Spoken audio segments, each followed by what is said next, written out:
Bonjour à tous et bienvenue sur la chaîne. On se retrouve aujourd'hui pour le tirage du mois de juillet 2019 pour les lions, ascendant lion et lune en lion. Ceci est un tirage général, donc s'il ne résonne pas avec votre situation, je vous conseille de consulter le tirage correspondant à votre signe ascendant et celui de votre signe lunaire pour avoir plus d'informations. Si vous ne connaissez pas votre signe ascendant ou votre signe lunaire, j'ai mis en barre d'informations des liens qui vont vous permettre de les calculer. Alors comme d'habitude, ce mois-ci j'ai fait un tirage en 3 cartes au Rider Tarot Deck. La première carte va correspondre au début du mois, la seconde carte va correspondre au milieu du mois et la dernière carte va correspondre à la fin du mois. Donc on va commencer tout de suite avec la première carte et il s'agit de la carte de l'impératrice. Et c'est une carte qui va nous parler d'une période de mise en place de nouveaux projets. Pour certains, il y a des choses sur lesquelles vous allez travailler ce mois-ci ou sur lesquelles vous travaillez actuellement. Des choses peut-être auxquelles vous pensez, des choses qui sont un petit peu en préparation. L'impératrice nous parle aussi d'une période de prospérité. Il y a un petit peu avec cette carte l'idée d'une forme de croissance ou de développement positif vis-à-vis d'une situation. Cette carte évoque aussi l'intelligence, la créativité, le fait d'utiliser ses connaissances ou ses compétences à bon escient pour les faire entre guillemets fructifier. L'impératrice va aussi représenter une personne sûre d'elle, ou alors une personne qui a confiance en elle et en ses capacités, une personne qui a beaucoup d'assurance, une personne à laquelle on va porter une forme un petit peu de respect naturel. Donc peut-être que pour certains d'entre vous, on va vous demander en fait de vous affirmer davantage, de vous faire respecter. L'impératrice est aussi une personne qui ne va pas hésiter à se battre pour défendre ses idées et ses convictions, une personne un petit peu de caractère qui sait s'imposer si vraiment la situation le nécessite. Dans ses mauvais aspects, cette carte va pouvoir représenter une personne un peu immature ou un petit peu superficielle, ou alors une personne qui est attirée vraiment seulement par l'apparence, par la beauté, par l'argent, etc.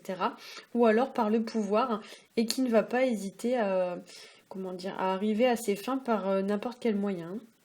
Cette personne peut aussi être un petit peu dans les mauvais aspects de l'impératrice, ça peut être une personne un petit peu vantarde, un petit peu crâneuse, voire même un petit peu manipulatrice. Donc ici, veillez quand même à bien ouvrir l'œil ce mois-ci. Mais dans ses aspects les plus positifs, c'est une carte quand même qui nous parle vraiment de récolter un peu les fruits de ses efforts, ou du moins d'attendre que les fruits soient mûrs, parce que souvent avec cette carte, on ne récolte pas les fruits le mois même, le mois en cours. Donc peut-être que pour certains, les efforts sont en cours, mais les fruits vont être récoltés seulement dans les mois à venir.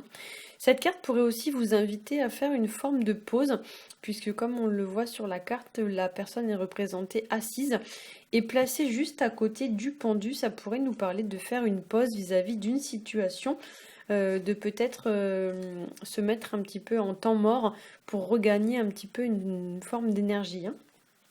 Alors la carte du pendu, elle, c'est une carte qui va nous parler de lien, qui va nous parler d'attachement à une personne ou à une situation, dans le sens où on est attaché ou alors on est dépendant à cette personne ou à cette situation.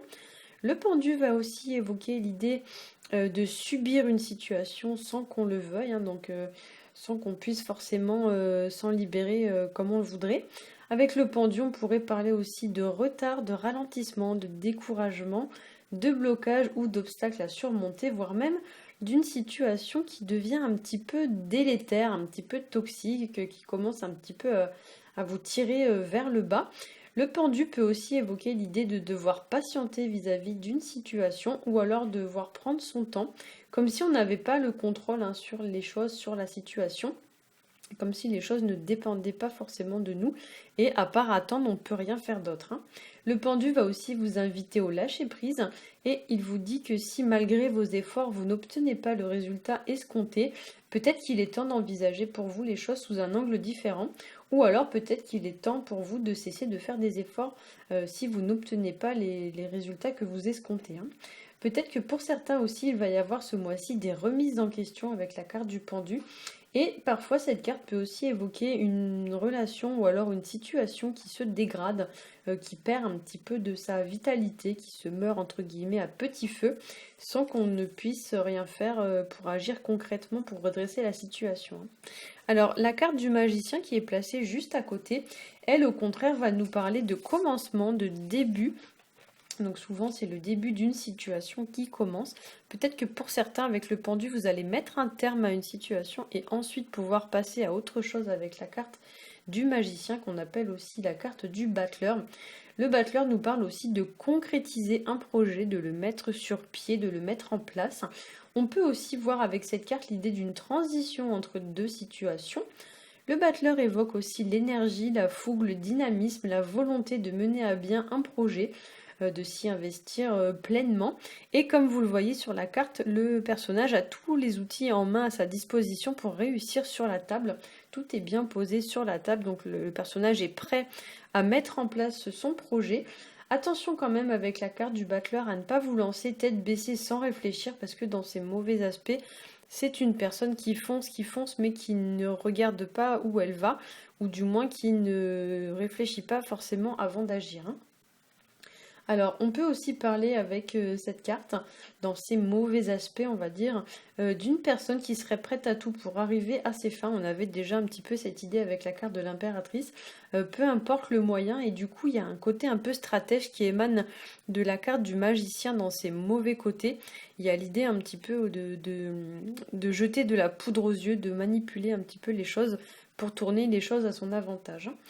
Ça peut aussi nous parler d'une personne superficielle, voire même un peu vénale. Le battleur, dans ses mauvais côtés, c'est typiquement le style de personne qui est prête à tout pour l'argent, par exemple, hein.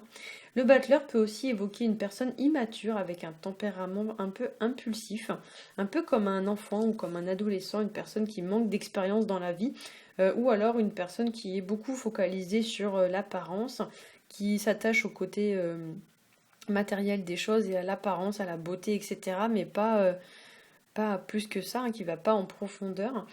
Voilà, une personne qui juge par exemple que sur le physique ou des choses comme ça. Ça peut nous parler aussi d'une personne qui se donne un genre, qui se fait passer pour ce qu'elle n'est pas et qui du coup essaye un petit peu de pas de vous entourlouper, mais presque en fait, hein, qui essaye un peu voilà, de faire passer une situation pour ce qu'elle n'est pas ou qui essaye de se faire passer pour une personne qu'elle n'est pas, hein. Voilà, j'espère que ce tirage aura pu vous éclairer. Si c'est le cas, n'hésitez pas à liker, à partager et à vous abonner. Pour ma part, je vous souhaite à tous et à toutes un très bon mois de juillet et je vous dis à bientôt.